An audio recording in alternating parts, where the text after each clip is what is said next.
Welcome. So I kind of realized that I've been so busy with this build and showing you guys some of the different aspects of it. I haven't really shown you a complete tour of the whole new facility.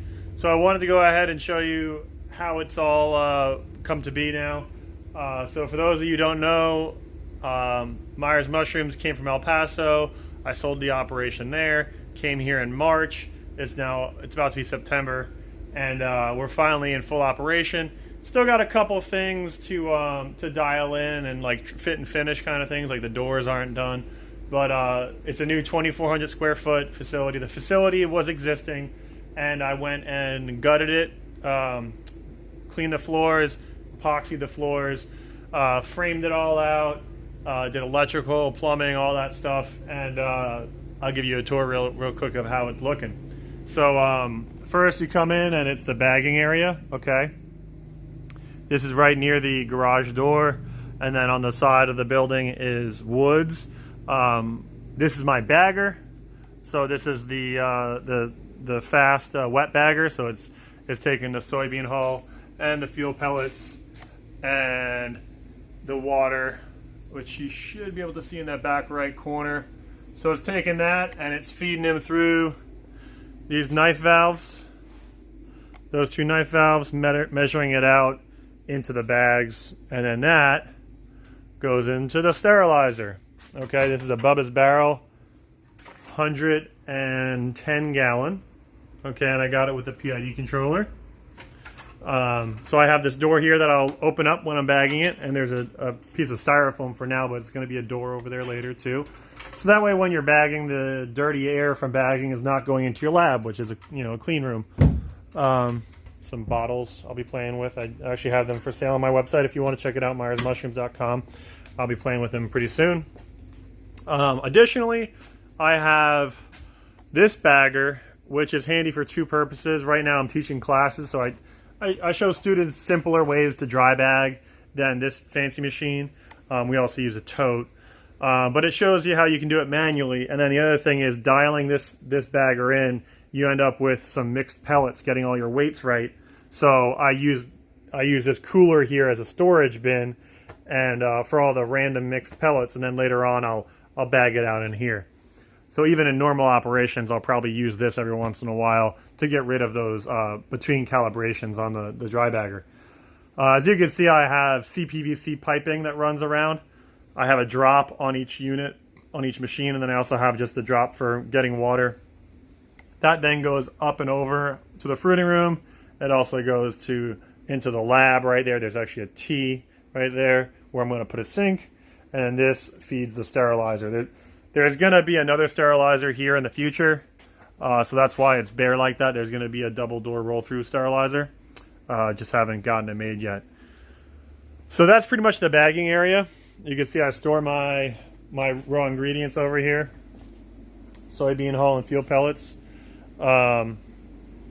And I got them on wheels so I can move them around if I need to. Here's the positive pressure for the lab and incubation. So it's blowing into the lab, and it blows around like 80 to 100 CFMs. I think they're rated at like 90, and it's ULPA, same one that I used at the last operation in El Paso. It has easy to change pre-filters, and I get them used for about $200 to $350. I got a couple of them.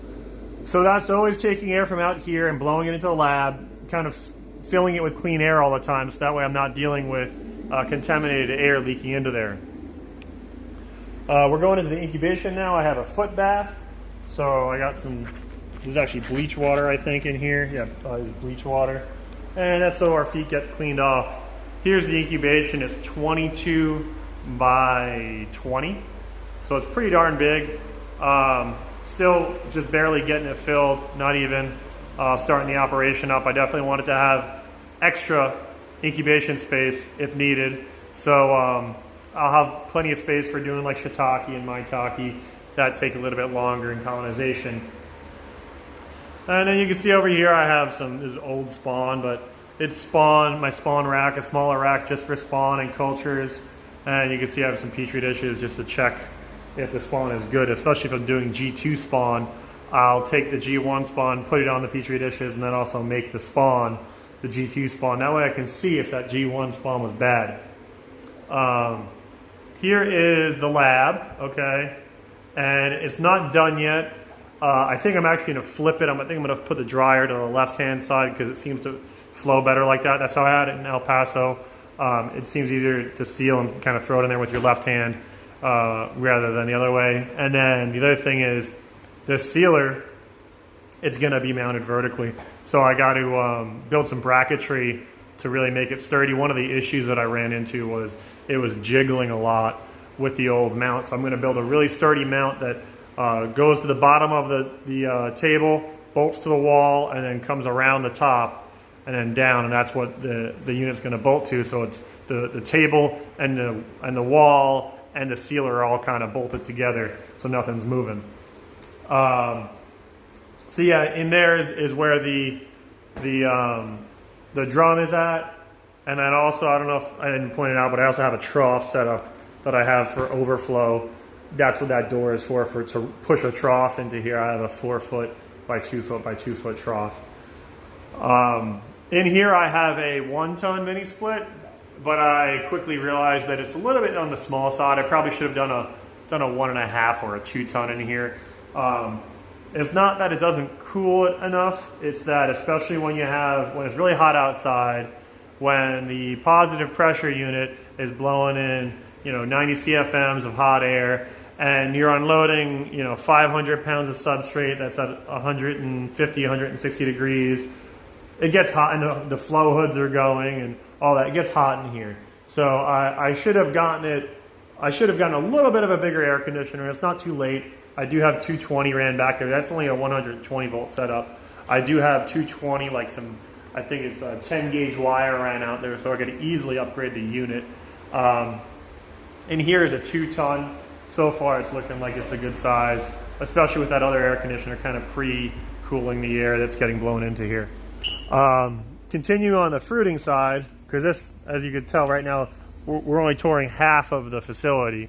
Okay, if you can see, there's the middle. This side is all fresh mushroom production. The other side is gonna be spawn and classroom. So here's the fruiting room. As you can tell right now, I have a really high-tech door. It's an R-Tech door, actually, technically. But right now, I just got a temporary door. I got to finish facing this and running the electrical. I'm going to do plywood across the front and then build a door, probably a barn door. Here's the fruiting room. See, I got the floor drains. I did a video on how I did that. So I added them in, added some grade to the floor so that way it all slopes correctly. Right now, I'm still using the ultrasonic tote, but I do have the high pressure mister set up, almost done.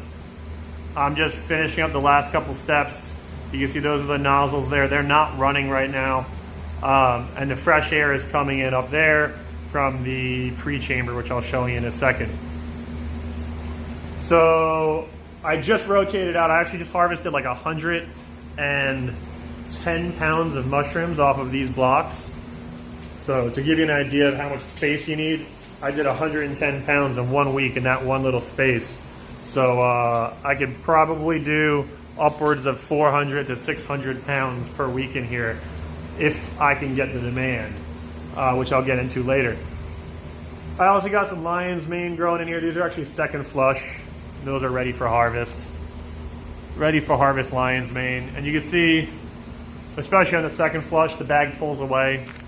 And you get these kind of funky monkey mushrooms that are growing in that slack, and it's not exactly optimal, but they'll still be good. And then here's some other blocks that I just put in this week. These are the black pearl mushrooms from TR Davis.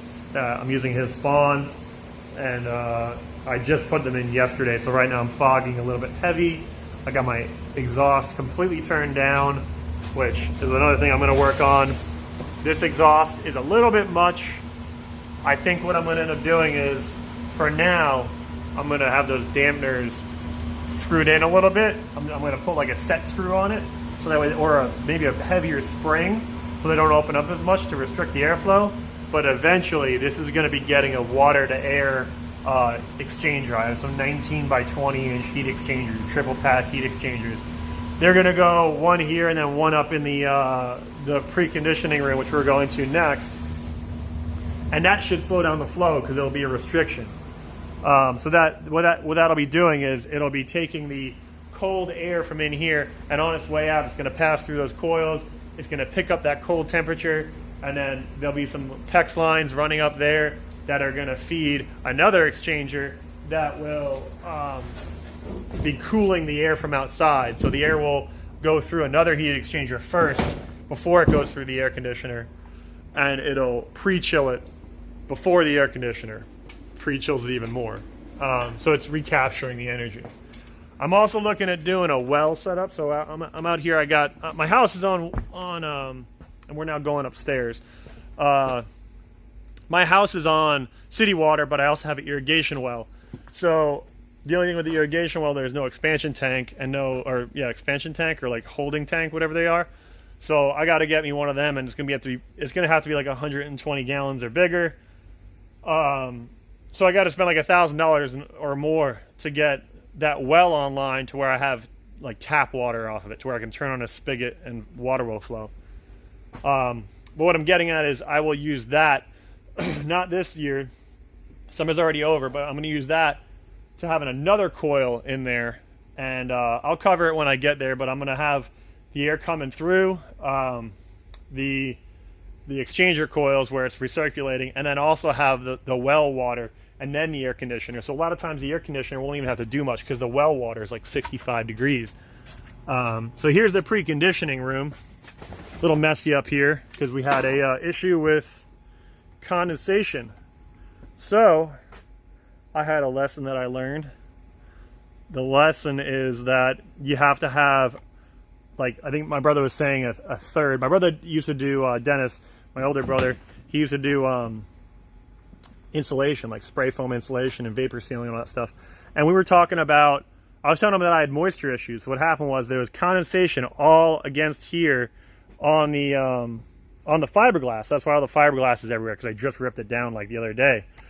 The issue is that if you don't have enough rigid foam and you have the fiberglass, what happens is your dew point, the point at which the condensate occurs, will be in your fiberglass, because your temperature variance is going to go through, like the foam is going to be different temperatures depending on how far away from the inside to the outside it is, and so will the fiberglass.